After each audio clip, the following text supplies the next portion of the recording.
LeBron James, perhaps you've heard of him, posted this following picture with AD on his Instagram, including the caption, quote, "The weatherman says the weather is changing soon, and it predicts a thunderstorm is coming." So, Ramona, what's the latest on the Doppler radar for the Lakers superstar duo? I mean, George, I know that you speak LeBron from all your years in South Beach, but I don't think it takes all that much sophistication to decode that. Yeah. Help is on the way. Help is on the way. AD, LeBron coming back. I thought AD would be back sooner. Looks like both of them are getting close. Listen, the Lakers are 4-6. I'm kind of like okay with them thus far without AD and LeBron. They've done a pretty decent job. So, you know, AD could be coming. Weatherman, check the weather real quick. Get on that app. We're in 2. Pat was ejected. Malika, what do you think? Raised his hand. Oh, I think that's a little bit of a weak flagrant, too. I mean, I get it. I know he threw an elbow. It looks like it was on purpose. But when you watch the clip with the announcers talking over it, even the announcers say, oh, he's going to get a flagrant one for that. I was a little bit surprised. I've seen a couple of flagrants handed out lately that I've been surprised about. That was one of them. I mean, George, that wouldn't even be pass interference in the NFL. Like, the quarterback missed the player. He didn't actually really even hit him. I mean, he tried to hit him, and he kind of whiffed. Here's the Chris thing. sold it. It's okay, you know. We don't even know what pass interference is anymore in the NFL. We've been mystified for years on that. Look, I would have thought flagrant one. I'm a kid who grew up watching basketball in the 80s and 90s. No blood, no tech, okay? All right, missed layups. Same game. Kawhi blows past Mikal Bridges and packs it over Ayton. Malika, is he looking a little quicker to you right now? I mean, he might have got a little extra pep in his step, but it's Kawhi, right? This is a Finals MVP that we're talking about right now. I'm not going to say, oh, this is a completely new Kawhi that we're seeing. He's got some urgency. He's got some pep. I like it. I mean, I like the attitude, taking it to the rim over Ayton. I mean, that shows a little spot. And yes, as big as his hands are, see the ball comes out at the end there, but still gets it to fall. That, to me, is an aggressive mindset that they are ramping up for the playoffs right now. They look good. Yeah, no doubt about it. And he just switches gears so easily. He can go from, you know, slow pace to just yamming it on you like that with a quick step. That was a statement, Tom. There's a reason he's a top 3 to 5 player in this sport. So, all right, next, make Yeezy. Pistons Kings. Check out this huge, I repeat, huge bang out by Mo Harkless. Whoa. Come on, young man. Whoa. Ramona, you think he had beef with the rim there or what? Oh, my goodness. That was New York City right there. Oh, but that was nice. I didn't catch that. Woo, that was some vintage Mo Harkless. We saw a couple of those in Portland, maybe, right? We haven't seen that in a while. Yeah. St. John's in the house. Corey Joseph big in this game. Yeah. So, listen, Mo has got a new lease on life. He's playing. He wasn't playing much with the Heat. Now he's playing with the Kings, and he's got an opportunity to show his skill set. So, next, miss footing. De'Aaron Fox casually bringing the ball up here, then hesitates here and blows by Dennis Smith Jr. Malika, have you ever seen a hezzy ankle breaker like this? Oh. I mean, I watch Kyrie every day, so you know, there's been stuff like that. You know, I see them in Barclays Center every once in a while, but this is what he does, right? This is what he does. That's filthy. That's gross. You should go apologize after that. That's really embarrassing. You know what? You got to just pretend that you like pulled a quad out. You got to be like, oh, I'm sorry. Get out of the wheelchair. You didn't just blow by me like that. It'd be like, oh I'm man, sorry, my bad. man. Well, you know, it's funny you mentioned football earlier. That's what they do. The receiver always grabs the hamstring, right? In those situations. We got to take our cues from football. Acting lessons. Right there, for sure. Next, make creativity.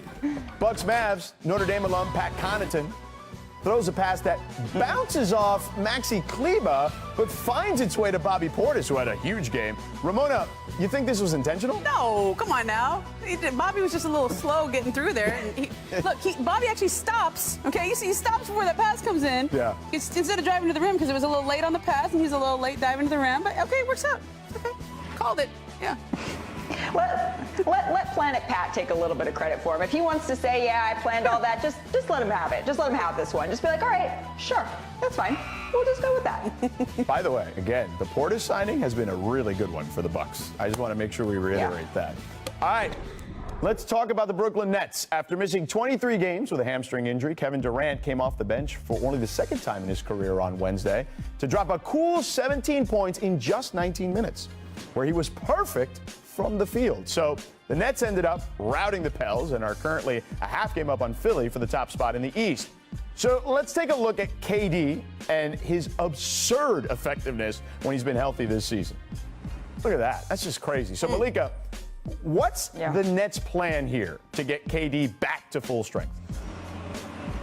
Well, they were very cautious in bringing him back from his rehab into games, and they were slowly ramping him up, George. They're now going to be applying that same ramp-up kind of technique in games. So Kevin Durant told me that the reason why he came off the bench is that he is on a minutes restriction. He's going to be on a minutes restriction for the next couple of days, he said. And he also said that I'm going to be playing these weird minutes and in these weird rotations before I'm getting back to what you would normally see my workload as.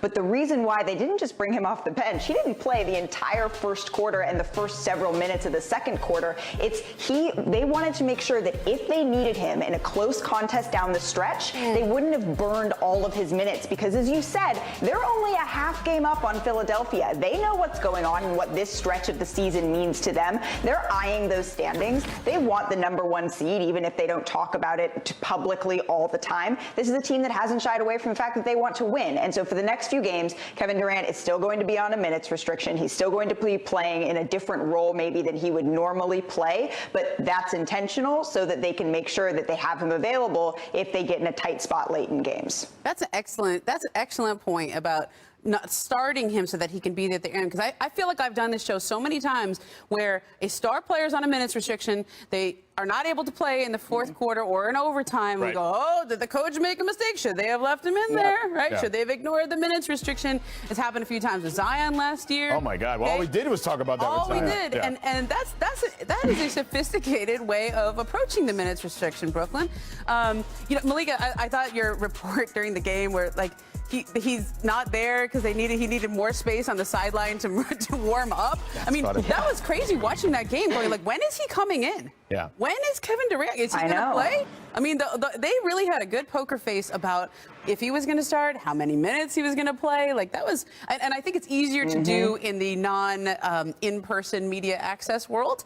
But obviously, this is what the standard is going to be for the Brooklyn Nets with all of their injured players, because they've kind of entrusted it to the player all year long. You know, in the beginning with Kevin coming back, he played a lot of minutes coming off that Achilles. Same thing with him and James when they had the hamstring injury. They played pretty quickly afterwards. Both re-injured it. Now the Brooklyn Nets are taking that Spursian view of things. Sure.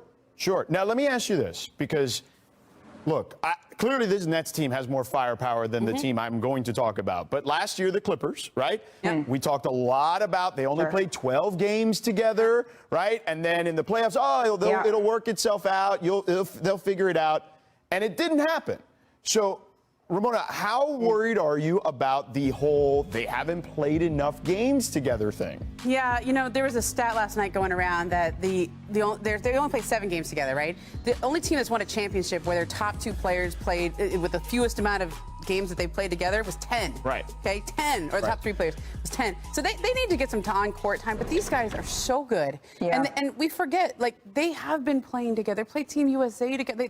They know each other's games. They sort of play a positionless style of basketball. They're still experimenting with things.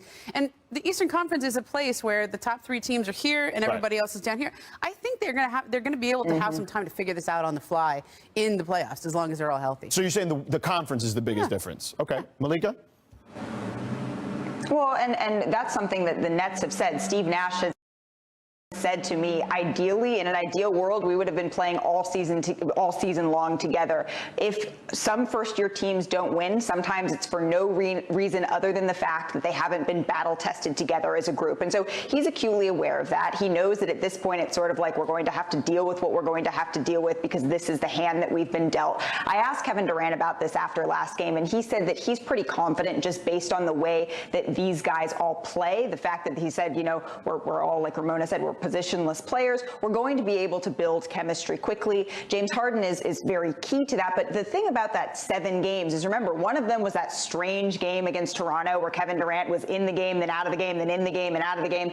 That's like 6.5 games. And then also that was before LaMarcus Aldridge was added. That was before Blake Griffin was added. And we know that they are seeing a lot of minutes. They're key players right now. DeAndre Jordan is not currently playing for Brooklyn. LaMarcus Aldridge has come in for those minutes. So they're going to to need some time. They've talked about that, especially because this is a team that doesn't really practice. They're learning together on the court. It's something that's in Steve Nash's mind. It's something that he said he wouldn't be concerned about. And I think that they've earned the benefit of the doubt here because of the firepower they have, because they've been able to answer every, if not all most, if not all questions thus far. They probably deserve saying, okay, they're going to have some time to figure this out. They're probably going to figure this out. But in an ideal world, it wouldn't have come down to this. It's going to be fascinating. Certainly something to keep an eye on for sure, and we'll all do that. Malika, thank you for hanging out with us today. Great to see you. Off on the sidelines again last night. So, Ramona, I think the MVP talk for Chris Paul needs to get a little louder, okay? Is he in the conversation for you? Oh, he's definitely in the conversation, you know. But look, this thing about Chris's secret stuff, like you labeled it Chris's secret stuff. I mean, come on. What Chris has done is he went vegan last year and went to a plant-based diet. He is in incredible shape right now. He's turning back the hands of time. So, okay, there might be something in that juice, but, you know. Shout out to our guys, David Alexander, the trader. There you go. And Donnie Ramon and all them. Welcome into The Jump. I'm George Sedano, in for our fearless leader, Rachel Nichols. Today, I'm joined by our senior writer, Ramona Shelburne, right here. And, of course, NBA reporter, Malika Andrews. So, coming up, Draymond Green's tweets on women receiving equal pay in sports drew some criticism from Megan Rapinoe. We've got Draymond's response. You're going to want to hear that. We'll react to that. But first, Paul George is, man, on a tear right now. And he's also one of the most polarizing players in the NBA. The seven-time All-Star is also one of the league's most talented players. He showed that once again last night, scoring a game-high 33 points against the Suns in a battle of Western Conference elites. After the game, he mentioned how the Suns were trash-talking all game. Let's take a listen to PG. We focused on us. I don't know what that chirp is about. We focus on us. I don't care what they're doing over there. I don't care who they are, what they're doing. You know, I'm locked in. They can do the chirping. I let them have it tonight. I just stayed in my zone, stayed in my place. You know, I don't know. But, you know, again, I don't care what they're doing. We're focused on us over here. We're focused on getting better. Tonight was a fun matchup. And we appreciate the challenge. Here's how PG is performing against the Suns this season. 36 points per game on, get this, 63% from the field, 74 from three, and 100 from the line. Those are incredible splits. Ramona, if that doesn't get the chirping to stop, then what the heck will it take? Oh, it's never going to stop. Because the reason they're chirping at him, the reason they're trying to get under his skin is because there has been evidence that it has worked sometimes, right? So the only way to stop that is to just play through it. And Paul knows his rep in the league now. He knows what teams are trying to do to him. But by the way, any team with Chris Paul on it, that's kind of like in their DNA. Oh, yeah. Okay? Chris Paul the other day, right, in the overtime game, when, right, he was trying to high-five Donovan Mitchell. Yep. But this is what Paul George does. I mean, they're going to keep doing this to you, Paul, until you win. And the only way you can shut them up is just keep doing what you're doing.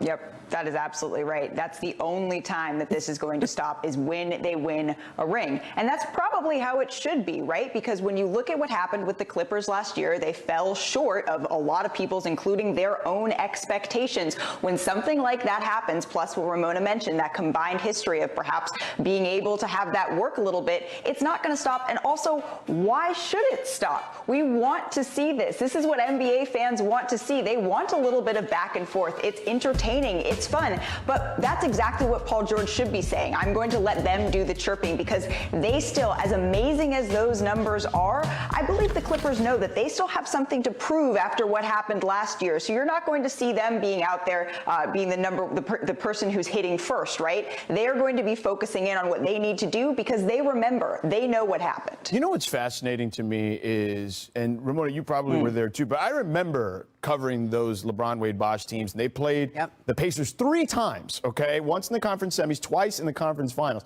And Paul George was their best player. And we looked at him and said, my God, this kid is going to be incredible. He has the tragic injury. He comes back from the injury.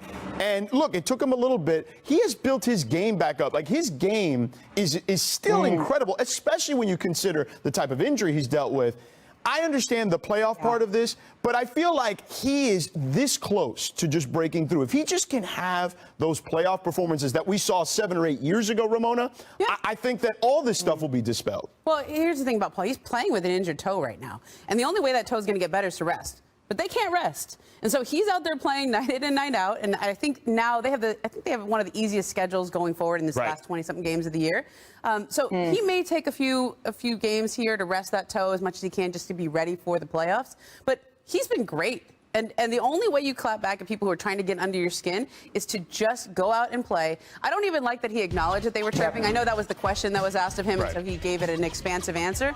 But to me, Paul George, like, just ignore it. Don't even make it a thing. Like, the idea that we're even talking about it means it's a thing. Well, but don't you think, and I'll ask you, Malika, don't you think that stuff can fuel someone? Like, everyone's made up differently mentally. Maybe that's what he needs. Sure, maybe. I mean, it's easy to get emotional when someone is bringing their emotions at you. I believe, he answered the question that he was asked, like Ramona said, but focusing on what they need to do, as I'm in New York City, so everything's loud, but focusing on what they need to do, that's exactly what they should be doing right now, because I know we don't want to overplay what happened in the playoffs last year. A lot of first-year teams, just based on the fact that they don't have expansive history together, fall short of their ultimate goal of winning the title. But Paul George came out and said a lot of that was on me. I wasn't quite right. I got to where I needed to be mentally. So if this is working for him right now, keep going, because clearly something's going right if he can continue to shoot and play the way that he has been, George. Malika, keep going. Don't worry about the sound outside your window. It's okay. It's 2021. We all know what's going on. All right, let's get to We're rolling with it. Yeah, exactly. Let's get to Draymond Green, who has been the subject of controversy after his Twitter thread that wasn't actually a Twitter thread from March 27th, which in part, he blamed the women for making quote-unquote complaints rather than taking action over disparities in pay and investment in women's sports. Those comments drew the attention from the soccer world, where U.S. women's national team star Megan Rapinoe said that Draymond, quote, showed his whole ass in not even understanding the struggles of equal pay for women, and that it was unfortunate that an athlete in Green's position didn't have a more informed opinion.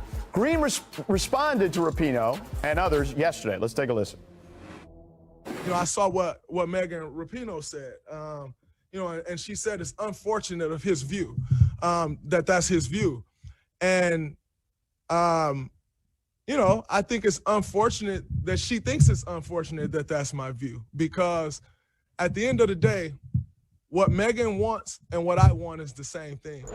If we can both do something to move the needle to get to the end goal, great. I have no complaints with whatever it is that she wants to do, or any woman athlete wants to do, or anyone that's trying to help drive their cause and what they want to be done. It doesn't really matter to me how you get there. What does matter to me is that we get there. And so, I'm not going to sit here and condemn her comments back to me or what she's done. I'm in full support of what she's doing. Malika, what's your reaction? Well, here's the thing. I'm not going to pretend that I know Draymond incredibly well, but in the conversations that we have had, I believe that he genuinely wants to see change. I think he is coming from a good place. He just said that at the end of the day, he and Megan Rapinoe want the same thing. But inherently, the problem here, George, is that we're sitting up here talking about Megan Rapinoe versus Draymond Green, and that's taking away from what we should be talking about, which is equal pay. Here's the thing. This cannot be done. It is not on the oppressed to fix oppression. It has to be done with allyship, which is where someone like Draymond Green, a man, comes into a space that affects predominantly women. But the thing about being an ally is when you come into that space, you should be listening first, not talking first, because there is no one who understands better what these women are going through than these women. If you come into this space and say, okay, I'm going to listen, I'm going to take this feedback of what you've been living and what you've been experiencing, and then I'm going to then talk and then offer my ideas, perhaps even away from Twitter, because then it comes off like you're talking at somebody who's been going through something that's incredibly difficult for years and years and years, then maybe we can get to the point where women aren't making 80 cents to every dollar that a man makes. And by the way, that's white women. But we need to be listening first if you're coming into a space as an ally. We shouldn't even be talking about Draymond Green. The fact that we are, that's a distraction from what Megan Rapinoe is saying. So, you know, Malika, you and I have had many conversations about this in the past or through text, whatever. Sometimes when you tweet something, you get so many reactions right away. And initially you think, did you even take the time to read the story? Or did you just see the tweet or the headline? Okay? And when I saw Draymond's tweets, I actually believe that he is on Rapinoe's side. I do think he wants to. I think his heart's in the right place. But I feel like he was watching the NCAA tournament. He had a gut level reaction. And instead of just catching up, he reacted. Right. And started tweeting, which is what people do on Twitter. Okay? Yeah. This is what they do on social media. Now, LeBron James is really good at getting asked a question. He says, you know what? I'm going to take some time and study that before I give you an answer. Right. I want to dig in and know what I'm talking about before I start popping up. It's good to be able to give hot takes. It's good to wade into things. I'm glad that he cares. But as somebody who has written a lot about women's sports in the past, and I can name some of them. And you played Division One. Played Division One softball. But look, I write a lot about the WNBA. Right. I've written about the Sparks my entire career that I've been in Los Angeles. There's a lady named Michelle Vogel. She's incredible. She's been writing about women's basketball for ESPN for decades. She's great. Holly Rowe, did you hear that report she gave on Nadia Barnes having to go in there at halftime? She's the coach at Arizona, pump breast milk for her infant child, and then go back out and coach the national championship game. That's the kind of story that draws people into women's sports, and they are out there. Draymond just hasn't seen them. He hasn't gone looking for them. And I think that is what Megan and all the women athletes who have reacted to this have essentially said, which is, hey, these stories are out there. You just haven't been reading them. Go read them and then come talk to us. I couldn't have said any of that better than you guys, obviously. But what I would say to you guys is this, and you guys both alluded to this about Twitter specifically. Herm Edwards worked at this network for a long time, okay? And he had one thing always to say. Don't press send, okay? Think about what you're going to write before you put it out there, right? And I think that you guys both alluded to that. And Herm, Herm, if you're watching, I still live by it, okay? I still live by it. I don't press send because take a breath. You gotta know what you're talking about, because if not, you're going to get the response that you got if you're Draymond Green. I do think Draymond Green absolutely is on the side. This story happened in the reverse order it should have. Yes. Draymond became interested in the tournament. Draymond tweeted about the tournament without really knowing a lot of what he needs to know. So now he knows what he needs to know because he heard Megan Rapinoe, he heard Chiney Ogwumike, he heard a lot of women athletes who have jumped in here and said, hey, know what, okay? So now he knows, and he gave a very nice, contrite press conference yesterday, and I believe him. Momo, what needs to happen now? With Draymond, do you reach out to Megan? How do you make this work? You know what? I think everyone's okay. I think we all had the same reaction. If you notice the way the story played out, the first day he started tweeting about it, everybody kind of just was soft playing it. They didn't necessarily have this gut level emotional reaction. Then he kind of doubled down on it and doubled down again. He tweeted a lot. And it kept going. And we were like, hey, somebody should get in your ear and tell you what's up. Right. And now that they have, and I think there's some really good public relations people up there in Golden State that have worked in both the NBA and the WNBA. I want to give them credit, that have talked to him about it. And he understands now. So it would have been better if all that would have happened beforehand. But the fact that we've spent, 3 weeks now talking about this? Yeah. March 27th was a long time ago. Yeah. It's probably a net positive. Right. Say hello to our guy, ESPN writer for the Undefeated, Mark Spears. Spears, what up, man? What's happening? All good. Oh, man, just trying to figure out the world. I feel you, no doubt. All right, it's time for another installment of everyone's favorite game, Something, Nothing, or Everything. First up, we have Victor Oladipo. He left last night's game against the Lakers in the fourth quarter. You can see Oladipo hurt himself on the way up and then gingerly came down holding his knee. Victor will have his right knee evaluated today, according to Barry Jackson of the Miami Herald. So, Mark, is Victor's knee injury something, nothing, or everything? Well, initially, I thought it was everything. It's not every day that you see a player get hurt and then basically go straight to the locker room. Seeing how gingerly he landed was certainly a scary scene. But after the game, apparently he was congratulating teammates. And Bam Adebayo also said that he was in good spirits and expected them to be okay. So maybe it's just little something. Yeah, George, I thought I was the same. You and I were texting about it last night because it's a non-contact injury. That's the same leg that he hurt. That's the same quad that he ruptured on. That's that right side. So I didn't like the looks of it, especially on a non-contact injury. But as Mark said last night, he gave his teammates a little sign of encouragement. And this morning when I've made some calls and checking on it, like I have the same encouraging signs. And we'll wait for the official report here. But just in checking with folks in Miami and close to Vic, it seems like things are going to be okay. It's not going to be serious. Yeah, I think it's something, too, though, because, again, once you've had one of those injuries, you're always wondering, right? Like, the kinetic chain can be broken if it's been broken once. The biggest predictor of future injury is past injury, right? So, yeah, I think that for Victor's sake and for the Heat's sake, you want everyone to hopefully be on the same page and give him the rest he may need, right? Maybe he's back and ready to roll soon. Hopefully that is the case. If not, just give him a couple days off. So, all right. Next, we spoke at length about Draymond's comments pertaining to equal pay for women's sports, but he wasn't done talking. While a guest on KD's ETC's podcast, Draymond said this about the young NBA players in today's game. I think from a talent standpoint, the league is in a good space. You know what I'm saying? But as pure basketball lovers, you know what I'm saying, who love competition and like to see everybody competing at the highest level, I think they got to catch up in that department. They soft as hell. Man, I found myself this year trying to talk to some of these young dudes that won't talk. And they like trying to be a friend. Yeah. But that's what these young dudes do nowadays, man. I don't understand it. So, Ramona, is Draymond criticizing young players as competitiveness something, nothing, or everything? I'm actually going to say it's everything, and I agree with him. I'm sorry. Like, that podcast was great. Okay, by the way, there's a lot in there. You should listen to it if you get a chance. Okay. But there is a quality of Draymond and KD being like the old heads, right? Like, and they're kind of saying like, okay, back in my day, right? There was some of that. Right. Okay. I'm queuing up the podcast, by the way. I'm ready to roll. Mark, you know this, and we talked to these guys. I do see a generational divide. I do think it's like the social media era, and there's a reality that's created on social media of Instagram, Twitter. Like sometimes the illusion of reality becomes the reality. Mm-hmm. But the truth is, what matters is what happens on the court. What matters is what you do on the court, what you win and accomplish on the court.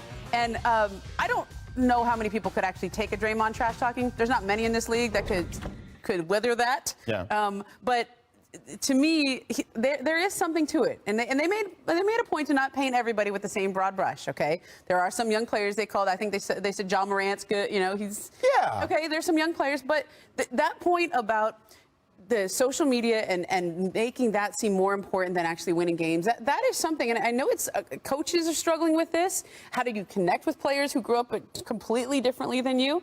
Front offices are, agents, everybody that we talk to in this business is having this whole, we got to learn how to talk to the young guys, right? Mark? Well, I think it's everything. We got to remember, like Draymond Green came into the league 9 years ago. Mm-hmm. So for most of these young guys, they were in junior high, and they've been following him trash talk this whole time. It has to be really, really intimidating to be some young dude to come in to talk to a guy with a quick tongue like that. I play dominoes with this dude. This dude trash talks in dominoes. He's got a quick mind. He's very funny. And he loves this. So I think it's an intimidation thing more than anything. I know Anthony Edwards tried, but, didn't completely succeed. But I think as more these young guys get more and more seasoned and more confidence, they might try it with Draymond Green. That's also how you go from being a second-round pick to being an all-star and a three-time champ. Yeah. Right? Oh, not only was he a second-round pick, he was coming off the bench in summer league. Right. So, I mean, for him to go from making $800,000 to $16 million, I should talk your talk, Draymond.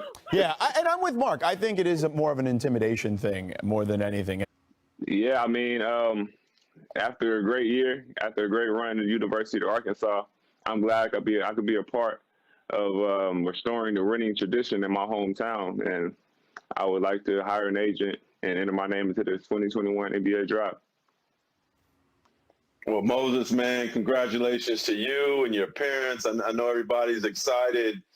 World permitting, if you were able to go into the NBA venues and work out for teams, what do you want to show them on the court that you could bring? And also, what do you want them to know about you off the court? Yeah, I mean, I trust that they do a deep, thorough evaluation on my game on the court because, I mean, they're able to see that day in and day out. But, I mean, I got a lot to show off the court, just personality-wise, and I think I could be a great guy in any huddle, any locker room, and just around various teams and groups of people. Moses, you did a lot in your season there at Arkansas. Great regular season, third leading scorer in the SEC. Talk to me about the tournament run that you guys made, all the way to the Elite Eight. I know it didn't end the way you wanted it to against Baylor, but you lost to the eventual champs. Like, what did you learn from that run all the way to the Elite Eight?